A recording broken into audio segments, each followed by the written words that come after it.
Good afternoon. Welcome to South Texas. Welcome to the inaugural diversity lecture hosted by the Benny Agosto Jr. Diversity Center at South Texas College of Law, Houston.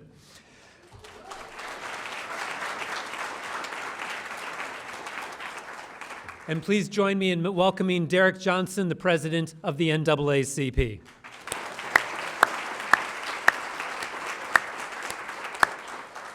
Today we have many folks from the NAACP, both at the national and the local chapter. We have Leonard James, the NAACP national board member, Howard Jefferson, NAACP Houston branch president emeritus and the former national board member, Bishop James Dixon of the NAACP Houston branch president, Yolanda Smith, the NAACP Houston branch executive director, also Captain Paul Matthews from the Buffalo Soldiers Museum, Clyde Lemon, a Houston attorney and a leader in justice efforts for the Camp Logan soldiers, and all distinguished guests, please rise so we can welcome you.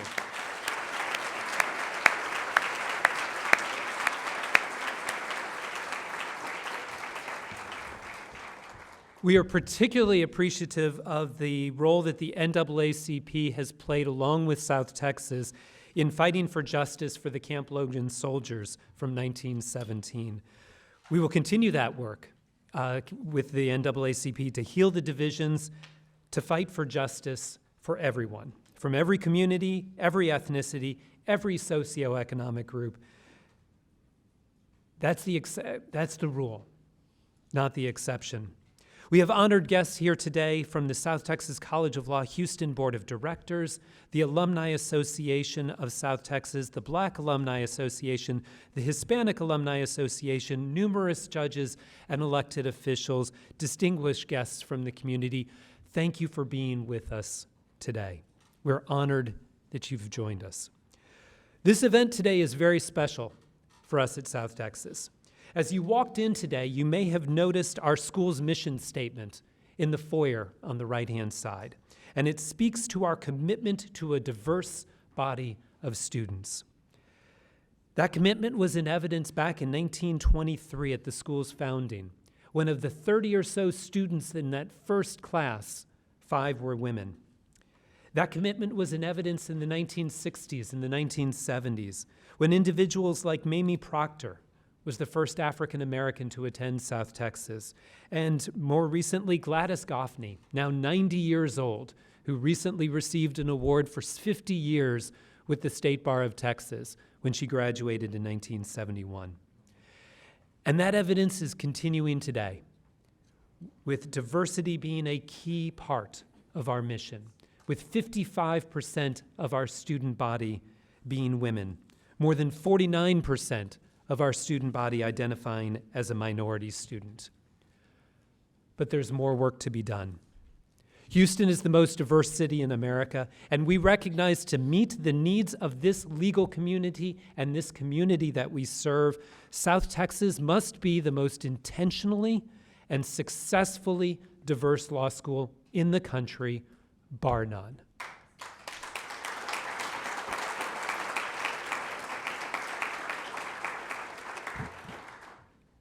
And I'm so appreciative that we are joined in that vision by our alumnus and our friend, Benny Agosto Jr. and his wife, Nicole. Last year, Benny and Nikki made a generous $3 million gift to begin the Agosto Diversity Center at South Texas because of their passion to ensure that more diverse individuals, women and men, join and remain in the legal profession. They have an interest in generating a greater understanding and unity among individuals with different backgrounds, different perspectives, different cultures.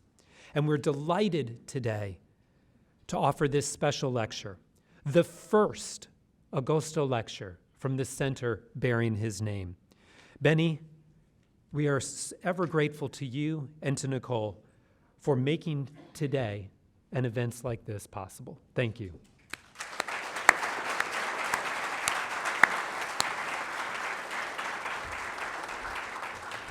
The Agosto Diversity Center will allow students, faculty, staff in our community to celebrate all the ways we are different and the ways that we are the same, to come together to discuss the challenges that we face and to seek unifying solutions, and to build a community where all can be supported. And to help us accomplish this, please help us recognize the Vice President for Diversity, Equity, and Inclusion at South Texas, Professor of Law, Shelby Moore.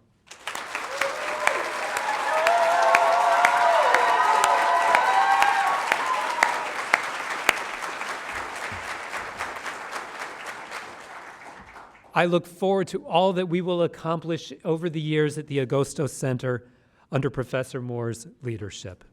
To each of you today who are joining us, thank you. I know you will find this event valuable, but I also know that you will partner with us. There are no easy solutions to the challenges that we face. It takes all of us working together, one community, one common goal, one mission. That is the challenge, and it is a challenge we readily accept. Thank you for being part of it with us. To introduce our guest speaker, please welcome Benny Agosto, Jr.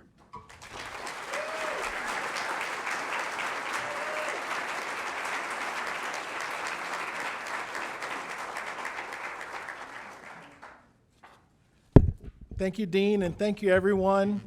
It's kind of fun to look and to see your name there, but more importantly, what it does is it makes my mom and dad proud. And so, what can I say? Dean, thank you for your remarks. Thank you for allowing me to be here and sharing a few words. I want to welcome everyone again on this special day, and we'd like to welcome not only our friends and family and colleagues, but our special guests. Thank you so much. I want to first thank the Lord for all the blessings in my life. If you know me, you know that I'm going to say that I'm here because of God's grace, and I consider myself a blessed man. So thank you for joining me today. I also, of course, have to give thanks to my wife, Nikki, and my children. Some of them are here, my law firm, my law partners. We couldn't do it without that village, without that team. And as a former coach, I have to always remember that it takes more than one person to accomplish our goals. And with God's blessings and hard work, we can make it happen. Diversity, equity, inclusion, justice. What does this really mean? We have some great examples that show us. World War II veteran, Beno Agosto. Cesar Chavez, Martin Luther King, Thurgood Marshall, Ruth Bader Ginsburg, Sonia Sotomayor, Ketanji Brown Jackson, Edith Windsor, our very own David Medina, Genora Boykins, Jennifer Stogner, our alumni president, and of course our inaugural lecturer, Derek Johnson.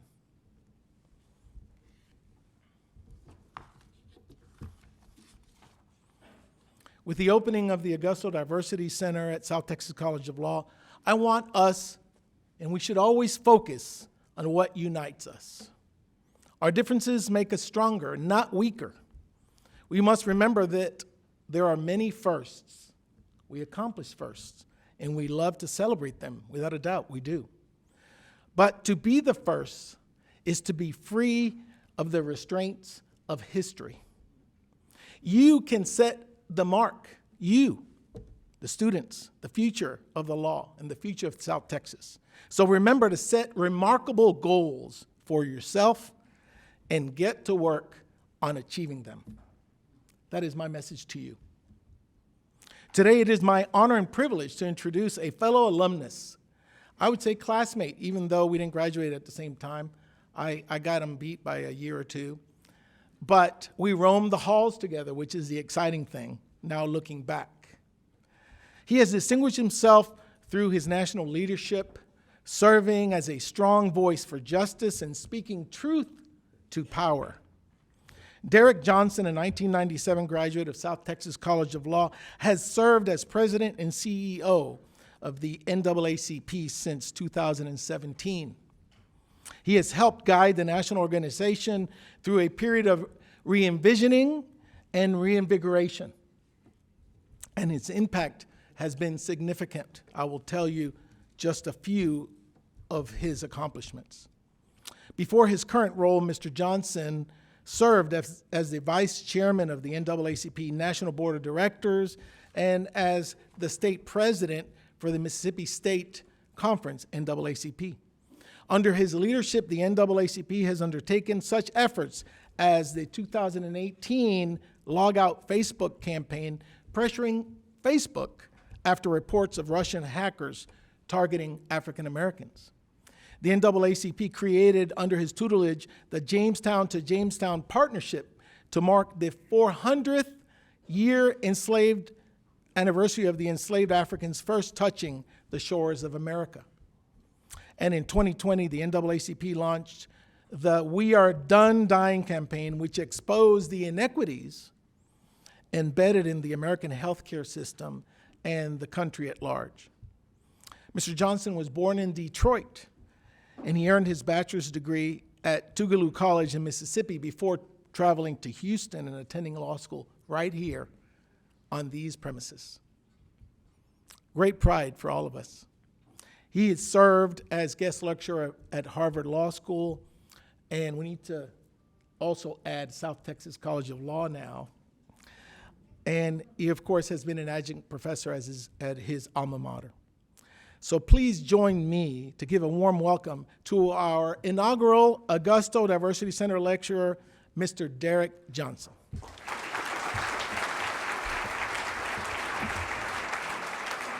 Thank you for being here. No, sit down, please, sit down. First of all, I want to thank Benny for the introduction, but also apologize for not holding on to his coattails, because if he can give $3 million to South Texas, I should have stayed with him the whole time. I want to thank you for your support of the school and to create this important initiative. To Dean Barry, thank you for the hospitality. I don't know how you treat your faculty, but you have worked me today. I've gone from breakfast to faculty meetings to students to something else and now here. So I do appreciate the opportunity to come back and see the school, which is a lot different. To Professor Moore, who I've told to several people, but for Professor Moore, Dean Singletary, and Professor Helen Jenkins, who dragged me across the graduation line. And that was hard to do for me to finish here. So I want to thank you, not only for me, Professor Moore particularly, but the reaction you get from all of the alumni who you have touched has been consistently the same. They feel your love, they feel your passion, and they feel your push. And so for all of us who've taken your class, that you have mentored, and that you've tried to force to do the right thing, I just want to say thank you. Thank you, and thank you.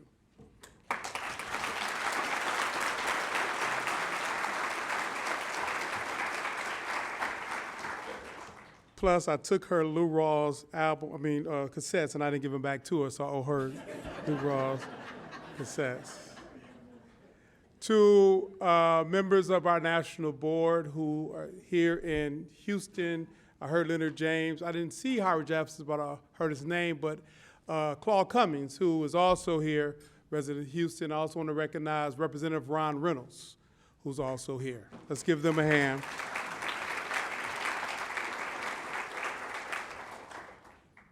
So I'm going to have a few brief remarks, and then I want to go into the Q&A so it can be a more active discussion, because I have been known to speak and then people sleep. And so I want to prevent the sleeping here. NAACP is a 113-year organization created in 1909 in a backdrop of a political climate where othering was the norm. It was such a norm that individuals from the African American communities was being lynched on average once a day. It was an unfortunate reality because some of those Africans who was being lynched and/or their ancestors took up arms to save the Union. We oftentimes hear of the story of how Abraham Lincoln freed individuals in the system of slavery. They were not slaves, they were Africans because they came from the continent but stripped of the opportunity to understand their homeland. They were not Americans because they were denied citizenship. And in that conversation that President Lincoln was having with his military generals, they began to talk about this phenomenon of individuals of African descent taking up arms when they go through certain areas, reinforcing Union troops. It became such a phenomenon that it was being urged by General Grant and Sherman that they should consider commissioning those Africans who were held in the system of slavery. And after some debate, there was a conversation that Abraham Lincoln decided that he was going to issue a threat that if Jefferson Davis, the president of the Confederacy, didn't surrender, that he would issue an executive order. But to think about the issuing of the executive order, by this time it was a paper tiger because those Africans had already begun to take up arms to reinforce Sherman's army. Jefferson Davis decided not to heed to the threat, so he issued the executive order we know as Emancipation Proclamation. I'm telling that history because it's important for those of us who consider ourselves as citizens to understand the contributions that all of our communities have made. No one saved those Africans who took up arms. Those Africans who took up arms saved the Union. It's an important perspective. It's a perspective of inclusion. It's a perspective to understand through the diversity of the struggle to perfect this democracy and make the Constitution live up to its promise. It took all of our communities. In fact, as I look around the room and as people identify from different ethnic backgrounds that we now call white, during this period of time, many people in this room would not have been considered white. In fact, the social construct we call race is just that. It is a tool that is politically used to determine who would dominate and control the flow of natural resources and modes of productions. Many of you who are in this room from growing up in Detroit that would identify as Latino or here in Texas as a Hispanic was not considered white or part of the protection of the Constitution. And as many of your ancestors fought in wars after the Civil War, the contributions made was to perfect this thing we called a democracy and force the Constitution to live up to its promise.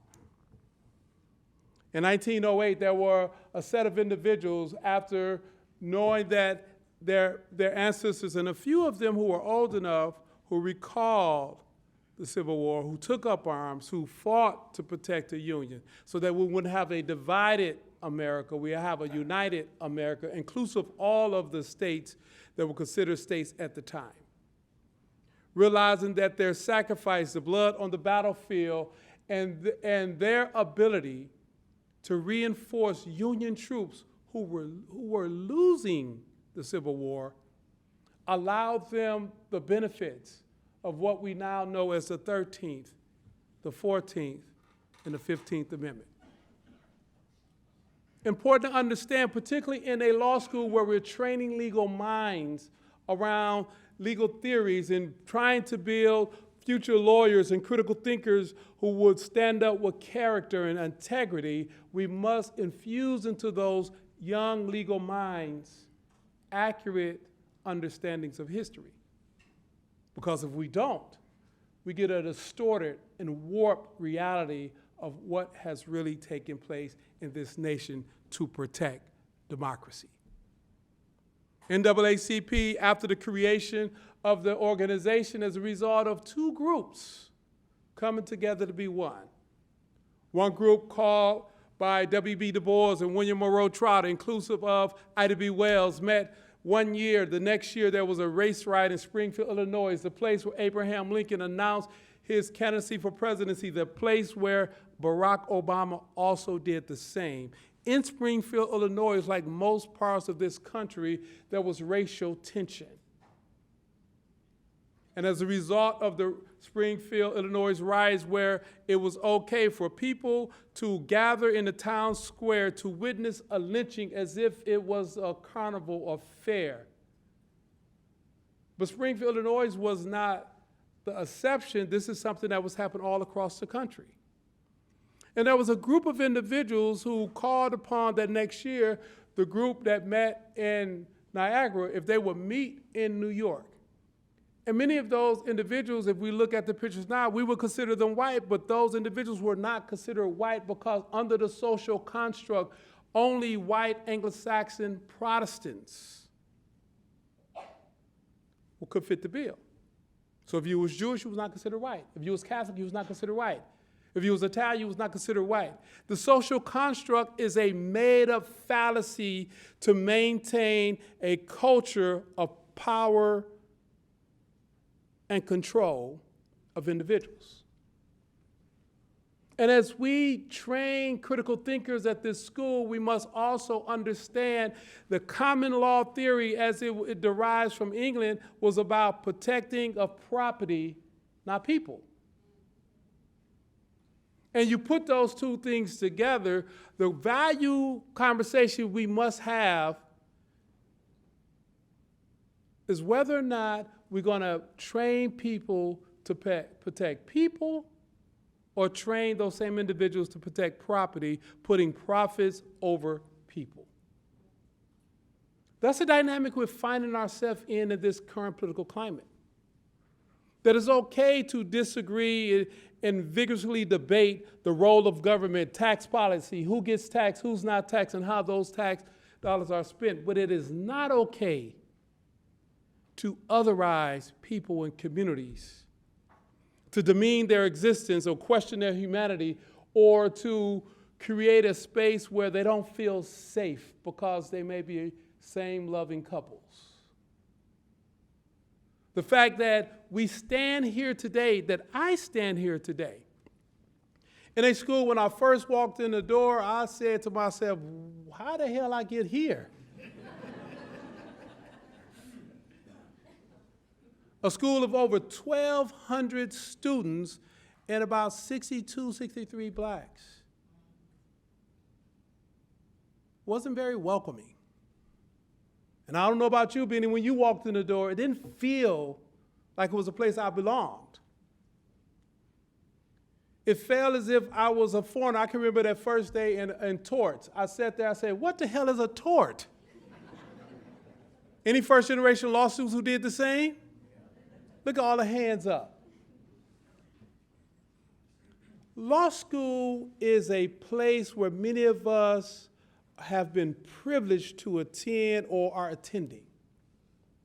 It's a place where we come because we jumped over all the hurdles, went under all the trap doors, and was able to make it here. Only to find ourselves in an environment that felt foreign, unwelcoming. I had classmates who didn't make it.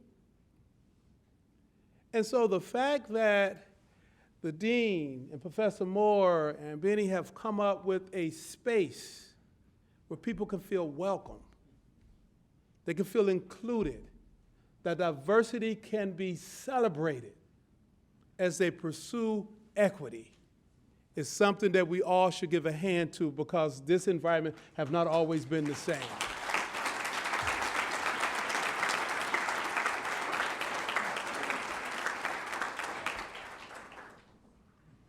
And so we take stock in the current political environment.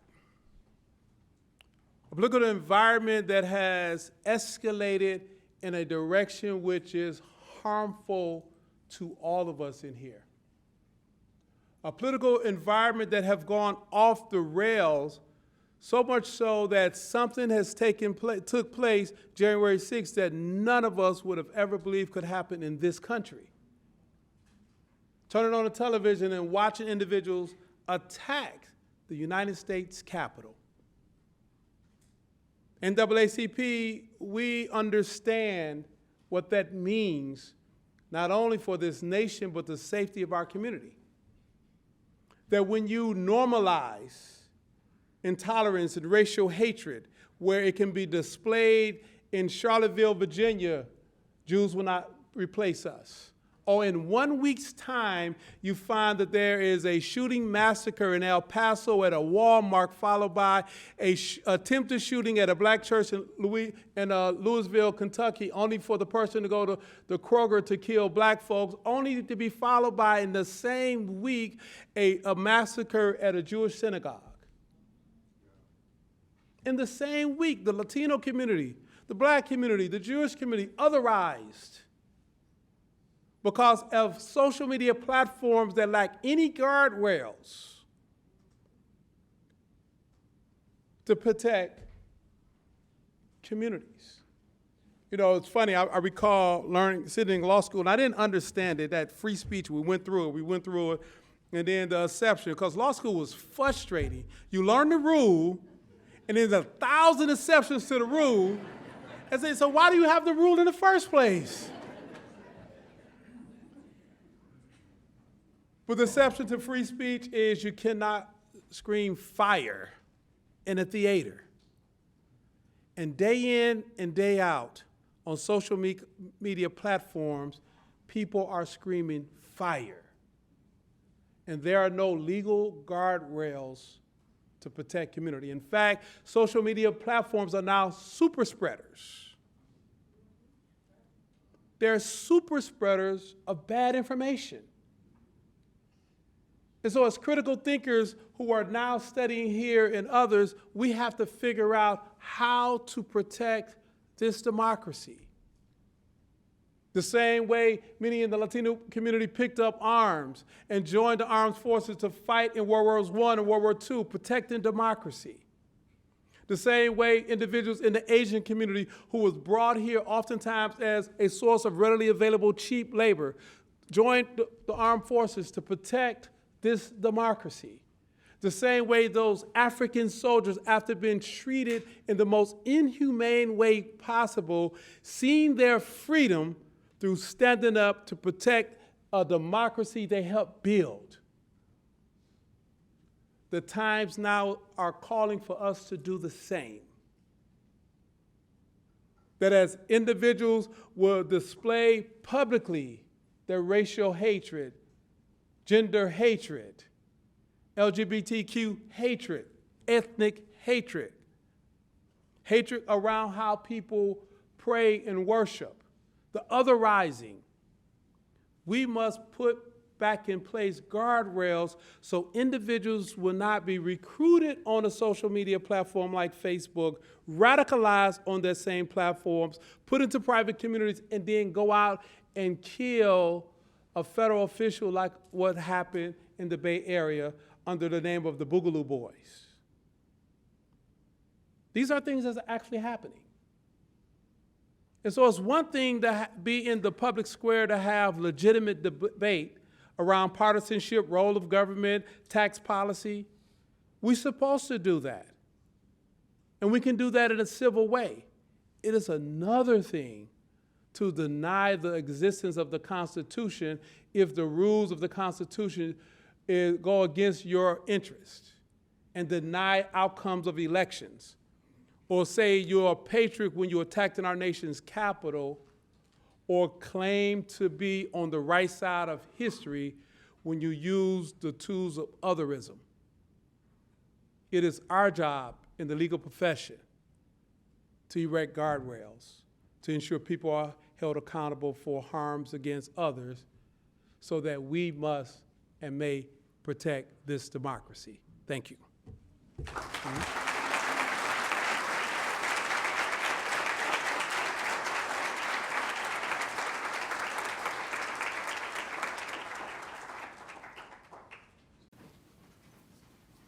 Thank you for a provocative introduction to the topic of diversity. We'll take questions from the audience. We have microphones here and here for those, but I'll give you an easy question to start. So given what you have just said, are we moving in the right direction or are we moving backwards? Yes. Okay, the second question. Expound. It is, I mean, I think we're in a tug of war now. It can go in either direction. I think the midterm election would have will be a decisive indication of which direction we're going in. I think the outcome of the midterm election would determine what policymakers would do, particularly in Congress, and whether or not we will continue to see the erosion of individual rights. I am scared for the Supreme Court. The lack of balance in the Supreme Court is also concerning. What happened in terms of reproductive rights, and no judgment on what side people believe in terms of that. The way the opinion was written, it opens the door to take away rights from many categories. I found it ironic that Clarence Thomas in his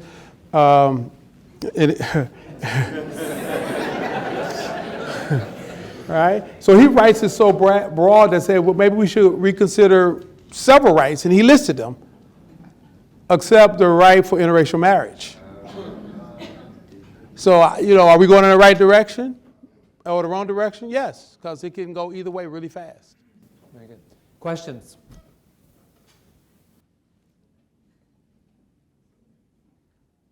Oh, no question. Let's go eat. Let's go. Come to the microphone if you would, please. Can you actually, because we're recording, if you'll come to the microphone, please.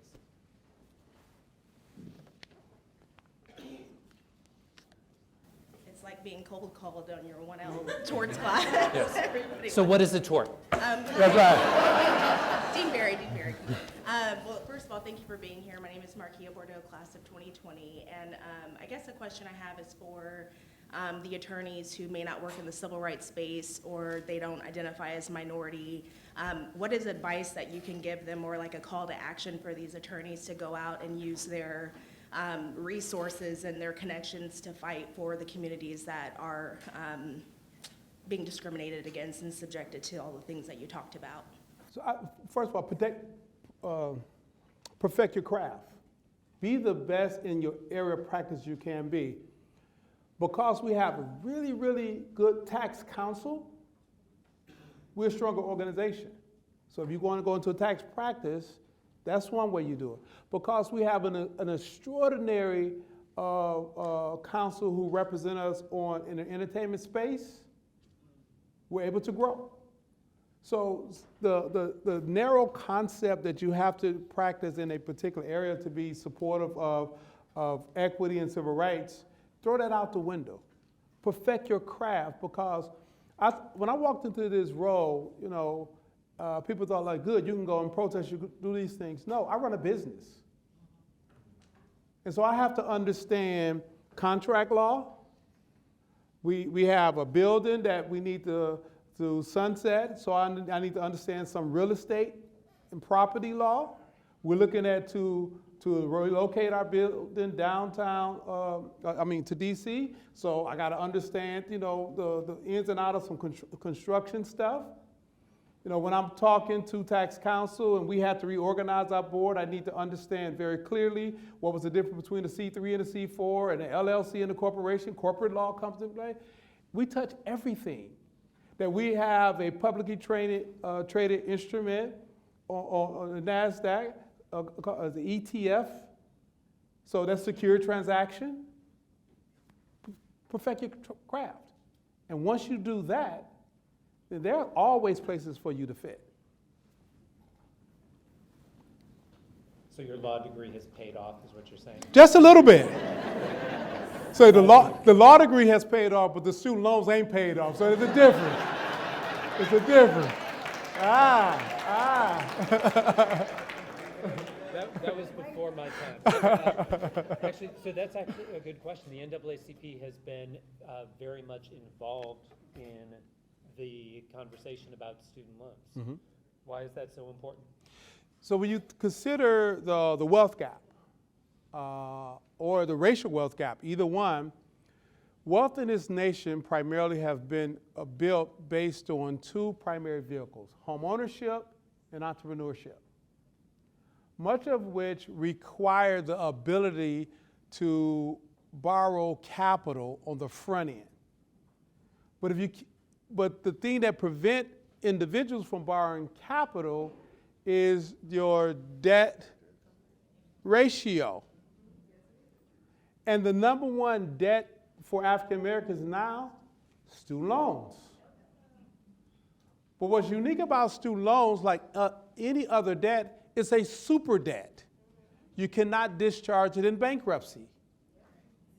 And so what happens in that scenario, we leave from redlining, you come out of redlining, and then you have reverse redlining where they were lending people more money they could afford to buy houses they should never been in. Then you have a housing market crash, and then in the midst of more first generation people, particularly African Americans, going to college for the first time, and families unable to borrow against the equity for it. At the exact same time, states begin to cut taxes on the highest income earners and businesses in individual states, forcing tuition for both public and then private schools to skyrocket. At the exact same time that Pell Grant was level. And so you get into this cluster where young people are doing exactly what they was told to do. Get an education, go to school, and you can be great. They went to school, they were great, but the degree they received was not as marketable as the prior generation. Now they stuck in this cycle of debt. And if you're a first generation, black, white, green, and yellow going to college, you carry that debt twice as long as the average borrower, which then means because they charge you more interest rate for a student loan debt compared to a federally backed business loan, you get charged less for the business loan. Once you hit that tipping point, you're paying more back in interest than you are in principal. You cannot discharge it in bankruptcy, so you're living with this debt for the rest of your life, and you cannot buy a house or quality housing stock, more or less, go to entrepreneurship. That's why I should have stuck with Agosto longer.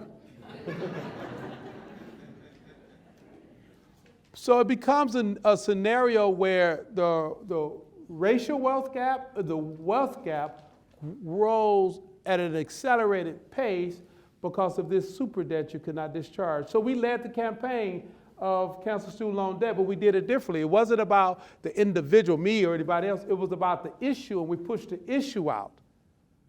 Because the most effective campaigns are not based on individual personalities and egocentric leadership. It is based on community-centric approaches where people can say, wait a minute, that's not right, that's not fair, and you can see yourself in that reality.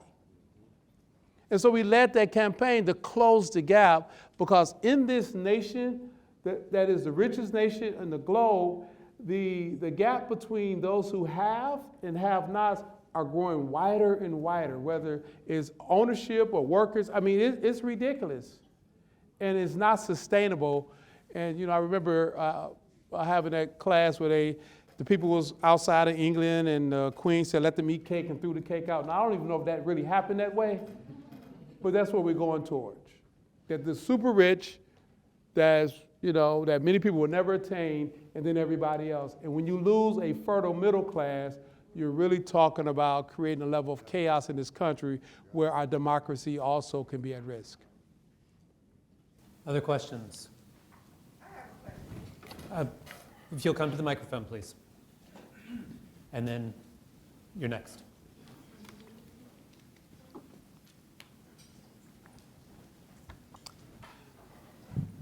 All right, good evening. My name is Jayla Carter, class of 2022. So yes, brand new out. So in In this COVID world, it has put a magnifying glass on some of the not so pretty spots in this country where we have a lot of work to do still. And many companies have taken the opportunity to capitalize on that and give us an opportunity to come and help them improve. So as youngish people, young attorneys, so on and so forth, how do you suggest we utilize these spaces effectively? Because oftentimes, for me particularly, it will feel like they expect you to be the spokesperson for an entire group of people when I can really only speak from my individual experience. But how can we utilize these spaces when we are given these opportunities to help push the agenda forward to help us all be better? So I'll go back to perfect your craft. No matter what area of practice you're going into or whether you practice or not, perfect your craft. Secondly, that's discernment is important.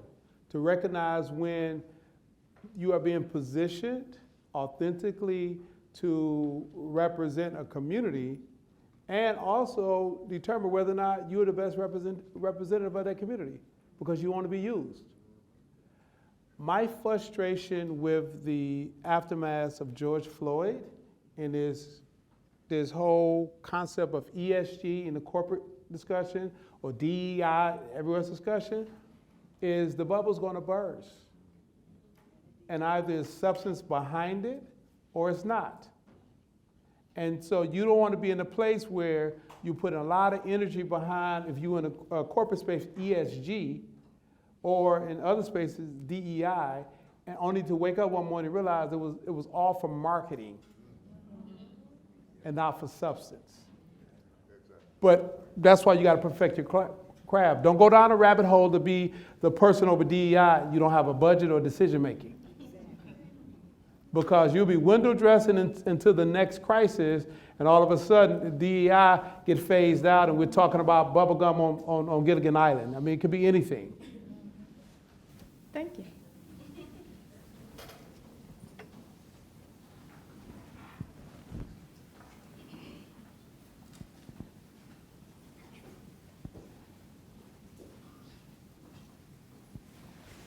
Hello, my name is Leo. I'm currently a 1L.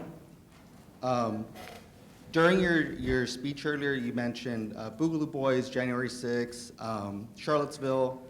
There's a quote, when fascism comes to America, it will carry a cross and be wrapped in the flag. I don't think I'm being hyperbolic to say that it's already here. You said that it's our duty as people in the legal field to erect guardrails against the type of harm that might cause. Unfortunately, that takes far too long under traditional methods. What should be done in the here and now by those in the legal field to protect and defend marginalized communities already under direct attack, considering that the powers that be are failing to defend and cannot be relied on? Nothing that we do will be put in a microwave and the solution comes out. Start there. Secondly, it is our job to make what others think is impossible possible. And so as we work towards that, there isn't a silver bullet. There will be multiple forces trying to get to the same place, and just respect everyone's lane to try to get to that same place of protecting our democracy. If I had the answer, I would charge for it right now. But I have the energy to fight for it and join with others and recognize social justice isn't a competition. If I take one route to get there, others can take another route, and maybe we all can get to the place where we force the Constitution to live up to its promise. And that's what this is about. How do we force that question? If you think about the March on Washington, A. Philip Randolph was brilliant with coming up with that concept. Bayard Rustin was brilliant as a logistical genius, and the message was about forcing the question of equal protection under the law. And that's what we must fight for, whether it's our clients in the courtroom, or the communities we come from, or the city and states we live in. Fighting for equal protection for everybody under the law. Thank you. So what gives you hope? What gives you the strength to get up each day and go into the office and do this? We have more people involved in social justice work, perhaps, than we've had in the history of this country. That when you look at the outbursts from as a result of George Floyd murder, and you look at that outburst in the peaceful protest, it truly looked like America. You had old, you had young, male, female, black, white, green, orange, yellow hair. Everybody say what they witnessed on the screen is inhumane. And we cannot be the democracy that was promised if we allow this to take place. Springfield, Illinois in 1909, that we could not be the democracy promised if we didn't come together and organize. That's what created us as an organization. That was George Floyd. That's giving me hope that there are people with compassion, that people understand that this isn't a zero-sum game. That if I get a crumb, that means I'm taking it for some. No, the table is big enough. The real question is, can we see each other in the humanity in each other and willing to struggle through some tough stuff? Small d democracy is messy, and it's okay. Because if I take my piece of solution and take with your piece of a solution and yours, we put it on the table, that is a solution. Because none of us have the total solution, but it's all of our pieces, our perspective, our lived experiences that we come to the table to protect this thing called democracy. And that's my reframe here. Protecting democracy, forcing the Constitution to live up to its promise. Because that's the social contract that put us in this room today, the social contract that get us to stop at a red light, although no police are there, no traffic, and we don't run the light anyway. Oh, some of y'all do, huh? I heard 3 back there. That's what gives me hope. Very good. Another question? Yes, please. Good afternoon. My name is Catherine Johnson. I'm a 3L here at South Texas. My question is, even where the diversity line is and the inclusion line is and the equity line, and sometimes those lines are very blurred. And I'm seeing, even as a parent, where the Texas Education Association is trying to actually take out the word slavery, instead put the word involuntary misplacement. And so even with that being said, as striving as an attorney, but also as a parent, how do you also do what you can to equip the next generation so they don't lose that history? By making sure they understand the history. Understand that the counter-narrative that's taking place is the fallout from George Floyd, where people started talking about equity, people started talking about inclusion, people started talking about diversity. There had to be a response to that. Critical race theory. Right? I'm a Star Wars fan. And so, when you set out and you defeat the Jedi, the Empire will strike back. Well, then it's the return of the Jedi.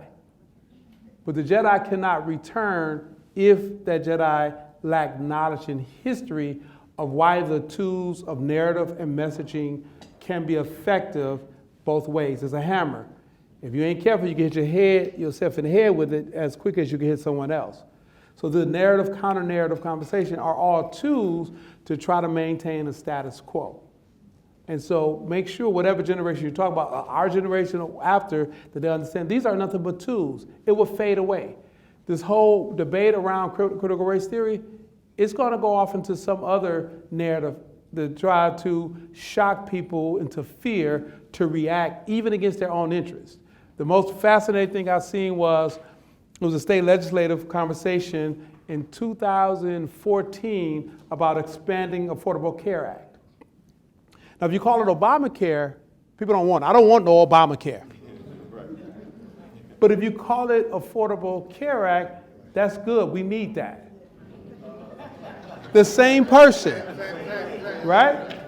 But what made it more fascinating for me is at a state legislative meeting, you had an individual on oxygen.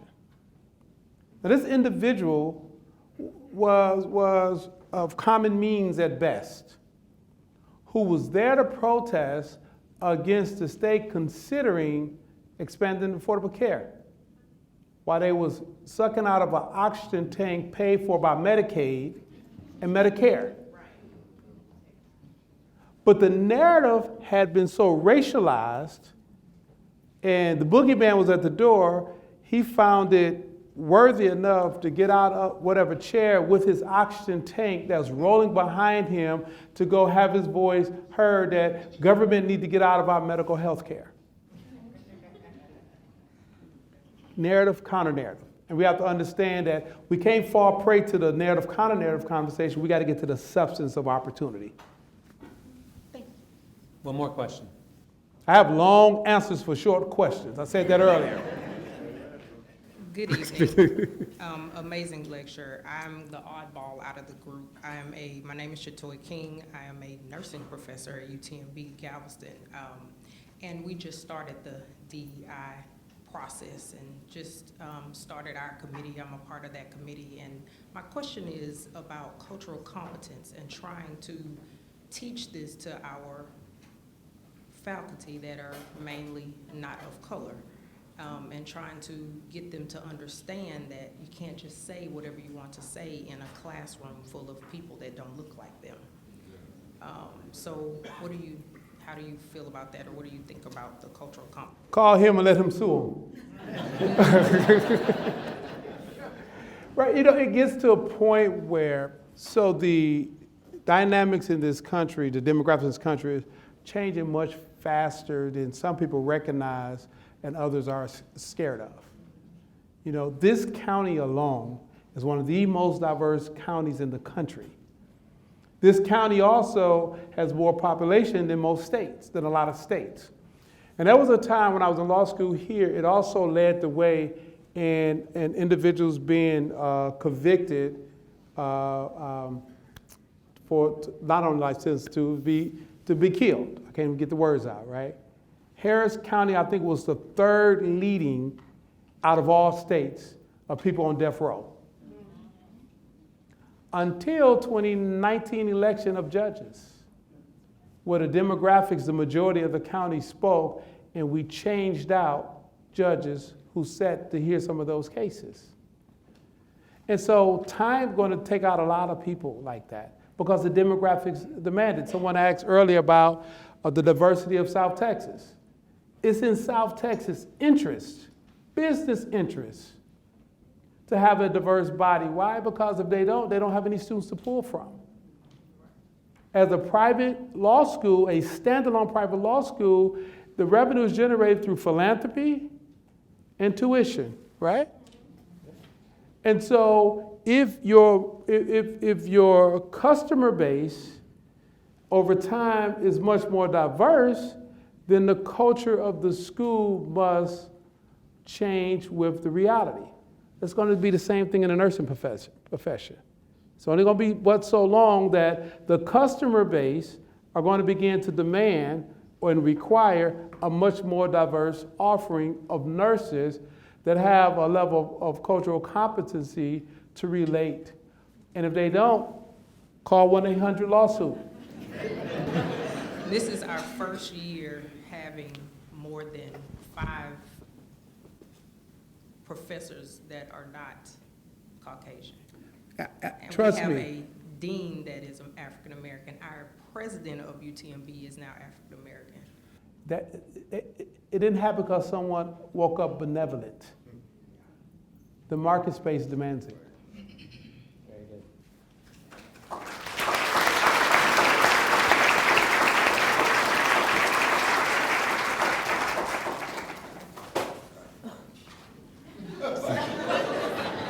So this brings our program to the end, to its ending today. And I would just like to say that I am honored to be present at this time at South Texas College of Law, and the significance of this event is not lost on me at all. And so I want to thank Dean Barry for his willingness to start a diversity center. And I want to thank Mr. Agosto for his vision and his generosity in giving us the funds to start the center. I want to thank Ms. Boykins for her steadfast support in what we're doing. I want to thank Katina Haynes, as she is our immediate past president, and her support for diversity endeavors as well. I want to thank the team that put this together, and there were many people who helped, and hopefully I don't forget anyone, but I want to thank Yadis Wilson and Pam Gibbs-Smith and Jennifer Hudson. I want to thank Darcy Douglas and Kia Weismiller and James Mackinnon. And I want to thank Ben Santillan and Sophia Campos and Christina Marentes and everyone who simply helped to put everything together. I want to thank my diversity fellows. I want to thank my research assistants, all of whom have just done a lot and who've understood the mission and understood the assignment. I want to thank Bridget Johnson, because Bridget has only been here 2 months, and it seems like she's been here for a long time. She's moving things in the right direction, and I am grateful. I also want to just say thank you to Derek Johnson. Derek talks about himself as someone who didn't know things and didn't see things. But what I saw him as is a man with a passion, and he had a vision. And what you see here today is that man who has taken his passion and taken his vision and moved it forward so that he is now the president and CEO of NAACP. So I thank you, Derek, for agreeing to be our inaugural B'nai Agosto speaker today. It has been a magnificent day. I am grateful for your presence. I think we all are. So I'd like us all to give him another round of applause.